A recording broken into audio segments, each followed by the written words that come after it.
مال تو مال ہے. بہرحال موئے مبارک کی تشریف آوری ہو گئی ہے. 2 منٹ ہم رک جائیں گے, اس کے استقبال میں ہم کھڑے ہو جائیں گے احترام. ماشاء اللہ.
تجھ سے پاتے ہیں سب پانے, میرا دل بھی چمکا دے چمکانے والے. صلی اللہ علیہ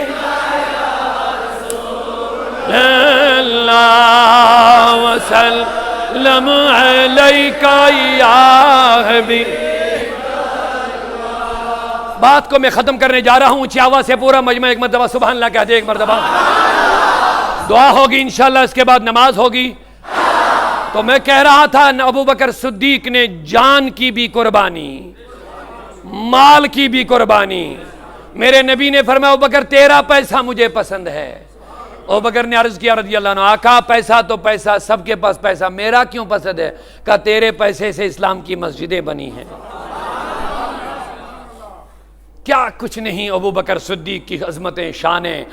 جب ابو بکر صدیق کے بیٹے عبد الرحمن بن ابی بکر نے کلمہ پڑھا, مسلمان ہو گئے. ایک دن اپنے والد سے کہنے لگے حضرت ایک جنگ میں تیرا اور میرا مقابلہ ہو گیا. کہا پھر کیا ہوا؟ کہا میں کافروں کی طرف سے تھا اور آپ مسلمانوں کی طرف سے تھا. پھر کیا ہوا؟ کہا میری تلوار کے نیچے تم آ گئے. میں چاہتا تو میں تجھے مار دیتا, لیکن میں نے تجھے اس لیے نہیں مارا, چھوڑا اس لیے کیونکہ تم میرے والد تھے. مجھے اس کا خیال ہوا کہ تم میرے باپ ہو. ابو بکر صدیق کے خون میں جوش پیدا ہو گیا. کہا بیٹے تم نے تو مجھے چھوڑ دیا, لیکن اگر میری تلوار کے نیچے آ جاتے ابو بکر تجھے نہیں چھوڑتے. اور یہ اس لیے نہیں چھوڑتے کیونکہ تم میرے مصطفیٰ کے مخالف آ گئے تھے. قربان جاؤ اپنے ابو بکر صدیق کی عظمتوں پر, قربانیوں پر. لوگوں نبی پاک کے زمانے میں ہی ان کی عظمتیں یہ ہیں, ان کے زمانے میں ہی میرے مصطفیٰ نے ابو بکر کو اپنی امت کا امام بنا دیا ہے. بولو بولو, بس بات ختم ہو رہی ہے, اونچا بولیے سبحان اللہ. ابو بکر صدیق کو میرے مصطفیٰ نے اپنے زمانے میں ہی اپنی جگہ بٹھا لیا, امامت پر فائز کر لیا. لوگوں کو حکم دیا ابو بکر کے پیچھے نماز ادا کر لو. شان صدیق اب بیان کرنے کا وقت نہیں بچا, لیکن اتنا ضرور سن لیجئے. مدینے میں ایک اندھا آدمی آ گیا, اندھا. لوگوں نے کہا اس کو مہمان کون بنائے گا؟ ابو بکر نے کہا میں بنا دوں گا. گھر لے گئے اس کو, رات بھر اس کی خدمت کی. خدمت کرنے کے بعد صبح مسجد نبوی میں پھر پہنچایا تو کہا اندھے نابینا بتا تو کس کی تلاش میں تھا؟ کہا میں تو ابو بکر کے لیے آیا تھا لیکن وہ ملا نہیں. لوگوں نے کہا بڑی عجیب بات ہے, رات بھر اس نے تیری خدمت کی پھر بھی نہیں ملا. کہا مجھے تھوڑی پتا کہ وہ ابو بکر صدیق. انہوں نے بولا بھی نہیں میں ابو بکر ہوں, انہوں نے بولا بھی نہیں میں ابو بکر صدیق ہوں. کہا وہی ہے. کہاں ہے؟ کہا یہ ہے. ابو بکر صدیق کی داڑھی کو پکڑ لیا. کہا مولا ان کے داڑھی کے صدقے میری بینائی لوٹا دے. ہاں داڑھی کو پکڑا, ابھی چھوڑا نہیں تھا, بینا بن گئے, آنکھوں کی روشنی واپس آ گئی. تو میرے حبیب صلی اللہ علیہ وسلم کے سامنے پیغام آیا, ابو بکر اس نابینا نے بڑی کنجوسی کی ہے, اس نے بڑی کنجوسی کی. کہا مولا کیا کنجوسی کی؟ کہا اس نے جب صدیق کی داڑھی پکڑی صرف اپنے لیے روشنی مانگی آنکھوں کی, اگر پوری امت کے نابینوں کے لیے مانگ دیتا تو ان کو بھی آج بینائی ہو جاتی. ان کو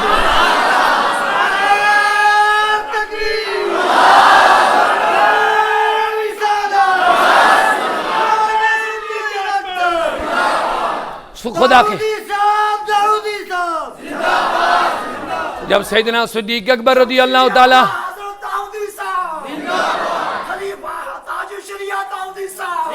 جب میرے نبی صلی اللہ علیہ وسلم جب دنیا سے پردہ کر گئے تو لوگوں میں ذرا اختلاف ہو گیا. ہر لوگ تھے انصار, انہوں نے کہا اب خلیفہ ہم میں سے بنے گا, اور مہاجرین نے کہا ہم میں سے بنے گا. تو فاروق اعظم کھڑے ہو گئے, کہا لوگوں بتا تم میں کوئی ایسا ہے جس کے لیے رب نے اذ ہما فی الغار بولا ہے؟ بولتے نہیں سبحان اللہ اونچی آواز ہے.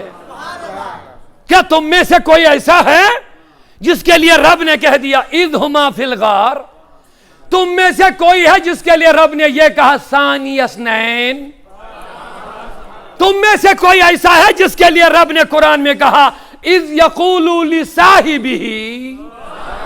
کیا تم میں سے کوئی ایسا ہے جس کے لیے رب نے قرآن میں کہا لا تحزن ان اللہ معنا؟ تو ہر ایک کھڑا ہو گیا, نہیں یہ تو سب ابو بکر کے لیے بولا ہے, کافر کس کی مجال ہے کہ امام بن سکتا ہے؟ بولو سبحان اللہ. تو سارے لوگ متفق ہو گئے ہمارا امام اور خلیفہ ابو بکر صدیق ہے, ہمیں تسلیم ہے. اب ابو بکر صدیق جب چلنے لگے, توجہ سے بس آخری بات, اجازت ہے؟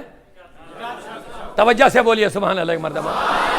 جب ابو بکر صدیق رخصت ہونے لگے تو فرمایا کس کو خلیفہ بناؤ گے؟ فرمایا جو تم میں سب سے بہتر ہے اسی کو میں خلیفہ بناؤں گا. ابو بکر صدیق نے کہہ دیا کس کو بناؤ گے؟ کہا عمر بن خطاب کو بنا دوں گا. اللہ اکبر.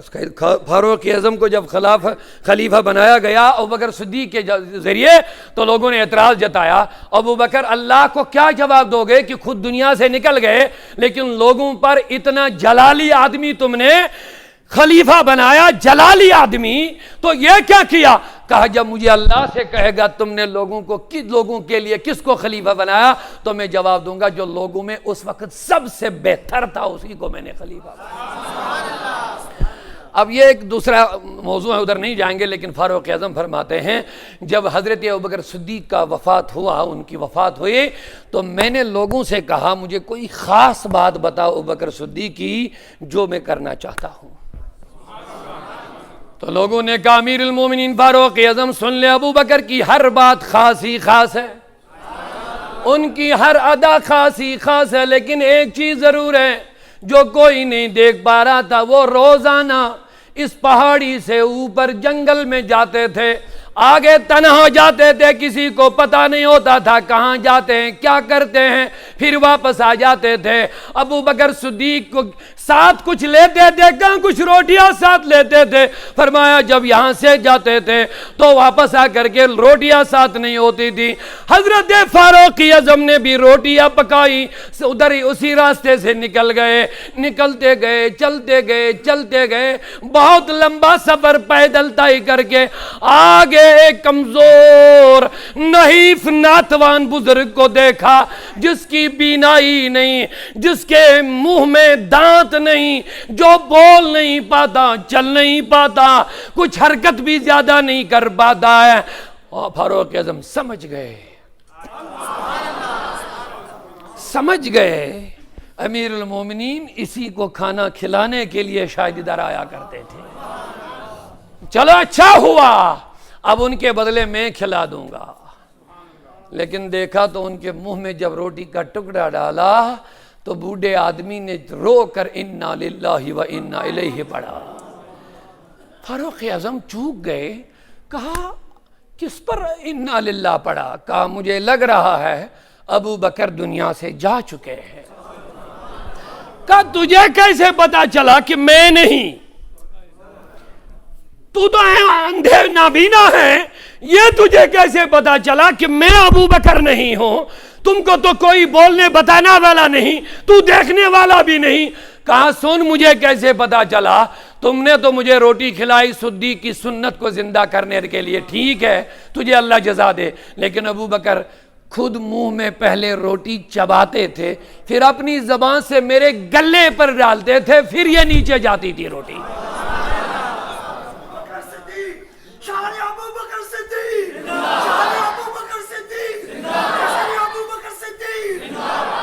اب ان کی شانیں میں نے پہلے کہہ دیا، اس مختصر وقت میں بیان کرنا مشکل بات ہے۔ اللہ کہتا ہے ثانی اثنین، ابو بکر ثانی اثنین کا لقب ملا ہے۔ ابو بکر وہ ہے جس نے سب سے پہلے کلمہ پڑھا۔ ایک دن صدیق اکبر، ابو الدرداء کی روایت ہے، فرماتے ابو بکر صدیق ایک دن یہ کپڑا اٹھا کر کے تشریف لائے۔ روایت میں آیا ہے جب بیٹھے تو یہ گھٹنا باہر نکل گیا، جیسے جلال میں لگ رہے تھے۔ حضور صلی اللہ علیہ وسلم نے فرمایا آج تمہارے صاحب کسی سے جھگڑا کر کے آئے ہیں۔ ابو بکر صدیق کے بارے میں کہا کسی سے جھگڑا کر کے آئے۔ کہا حضرت کیا؟ ابو بکر صدیق نے کہا یا رسول اللہ، آج عمر اور میرے درمیان تھوڑی رنجش ہو گئی۔ اچھا پھر کیا ہوا؟ کہا میں پھر شرمندہ ہو گیا خود، ہم دو کے درمیان رنجش ہو گئی لیکن میں خود اپنی غلطی پر شرمندہ ہو گیا، اور میں حضرت عمر کے پاس گیا معافی کے لیے، لیکن انہوں نے مجھے معاف نہیں کیا، اب میں تیرے پاس آ گیا ہوں۔ تو حضور جلال میں آیا، کہا ابو بکر کوئی معاف کرے نہ کرے، کسی کی کیا مجال ہے کہ تجھ پر کوئی احسان رکھے گا، تجھے اللہ معاف کرے گا۔ جب یہ لفظ کہنا تھا تو فاروق اعظم بڑے شرمندہ ہو گئے، بڑے شرمندہ ہو گئے، نادم ہو کر کے آئے۔ ابو بکر صدیق رضی اللہ عنہ فرماتے ہیں جب علی اندر آ گئے تو حضور کا چہرہ متغیر ہو گیا، تبدیلی آ گئی، حضور کے چہرے میں جلال آ گیا۔ عمر کو دیکھ کر کے حضور کے چہرے میں جلال آ گیا۔ اور فاروق حضرت ابو بکر صدیق کے بارے میں فرماتے ہیں ابو بکر صدیق گھٹنوں کے بل کھڑے ہو گئے، حضور نے غلطی مجھ سے ہوئی ہے، عمر سے غلطی نہیں ہوئی ہے۔ سبحان اللہ۔ تو میرے رب رسول اللہ نے فرمایا اے لوگو تم میرے صاحب سے ناراض ہوتے ہو، کیا تمہیں یاد نہیں جب میں نے پیغام پہلے کھڑا کیا، جب میں نے اعلان نبوت کیا، جب میں نے توحید کا پیغام دیا، تم سب لوگوں نے مجھے جھوٹا کہا، یہی تو وہ ہے جس نے مجھے سچ کہا تھا۔ کیا تم اس کو جھٹلاتے ہو؟ کیا تم اسی کو تکلیفیں دیتے ہو؟ جب تم لوگوں نے مجھے تکلیفیں دینا شروع کر لیا، یہی تو ہے جس نے سینہ تان کر ظالموں کے لوہے کے جوتوں کی ٹاپے اپنے سینے پر چہرے پر لے لی، لیکن میرے اوپر کوئی آنچ نہیں آنے دی ہے۔ یہی تو ہے جب عرب کے دشمنوں نے میرے گلے میں چادر لپیٹ کر کے مجھے زمین پہ رکھ دیا، اوپر سے میرے اوپر چڑھنے لگے، لیکن یہی تو ہے جس نے اپنے آپ کو میرے اوپر ڈال کر کے ساری پٹائی مار ڈنڈے جوتے اپنے اوپر برداشت کر لیے، بے ہوش ہو گئے، لوگوں نے اٹھا کے گھر پہنچایا، بے حسی کے عالم میں ماں رو رہی ہے، گھر والے رو رہے ہیں، شاید صدیق اکبر کا انتقال ہو گیا، خون نکل رہا ہے، لیکن جب آنکھیں کھولی اب ماں دودھ لے کے تیار ہے، بچے تیار ہے کہ ببو پانی پیے گا، لیکن جب ہوش میں آ گئے آنکھیں کھولے کچھ نہیں مانگا، بس اتنا کہہ دیا کیف رسول اللہ،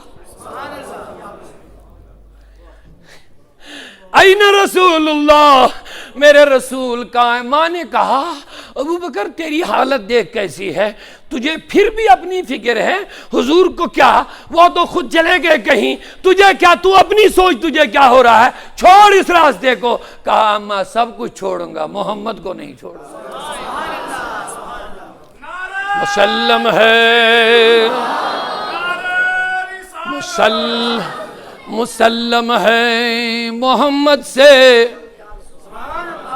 مسلم ہے محمد سے وفا صدیق اکبر کی۔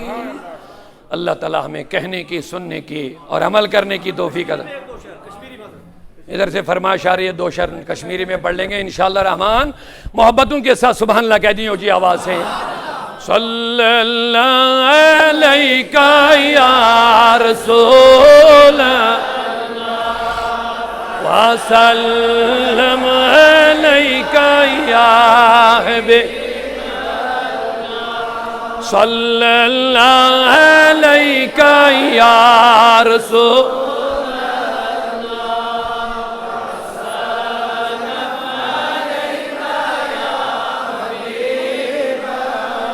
خدا از خود گمت مشتاق چونی، مداچی دوست است یاران چونی، صلی اللہ علیہ رسول اللہ وسلم،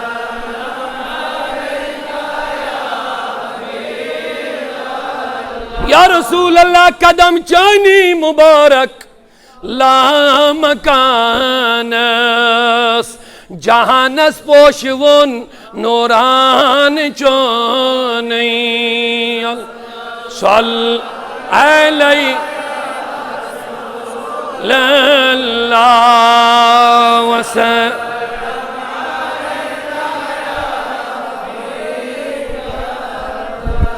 ابو بکر صدیق کی طرح پروانے بنو، کیا کہتے ہیں؟ دور چوس گت کراں آفتاب روئے، سبحان اللہ،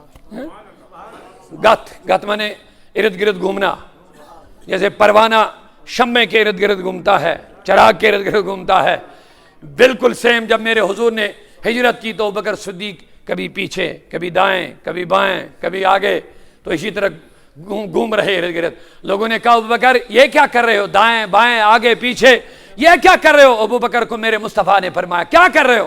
کہا یا رسول اللہ یہ دشمن تیرے پیچھے تجھے ڈھونڈنے کے لیے نکلے ہوئے ہیں، میں جب پیچھے سے چل رہا ہوں یہاں مجھے خیال آ رہا کہیں دشمن سامنے سے نہ آ جائے، وہ آگے تیر چلائے تو میں چاہتا ہوں نشانہ میں بن جاؤں، وہاں 2 قدم چلتا ہوں خیال آتا کہیں دائیں سے مت آئے حملہ کرنے، میں چاہتا ہوں میں سینہ سپر بن کے تجھے تیرا تحفظ کروں یا رسول اللہ، اپنی جان تجھ پر نشاور کروں یا رسول اللہ۔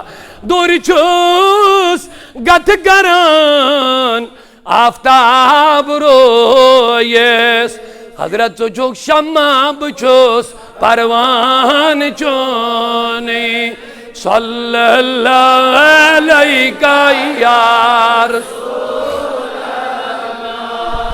اللہ وسلم علیہ یا حبیب، میں کرزم دستگیری روز محشر، یا رسول اللہ میں کرزم دستگیری روز محشر۔ شیخ العالم نور الدین نورانی فرماتے ہیں محمد ژور یار، محمد ژور یار برحق گزروک یمنی نشان نئی سری نیائے، یعنی اپنے مصطفیٰ اور یاران مصطفیٰ سے رشتہ جوڑ لو تمہاری ساری پریشانیاں ختم ہو جائیں گی۔ میں کرزم دستگیری روز میں رٹد محکم بچوز دامان چو، اللہ صلی اللہ علیہ یا رسول۔ ہمارے یوں سمجھ لیں آپ کہ اللہ تعالیٰ نے ان کو ایک دنیاوی عزت بھی، پہلے بھی عزت تو اللہ نے الحمدللہ ان کو بٹھایا، اس سے بڑی گدی کون سی ہو سکتی ہے؟ ماشاءاللہ 2 منٹ یہ کچھ کہیں گے اور اس کے بعد ہم دعا کریں گے، آپ لوگ اطمینان سے بیٹھیں۔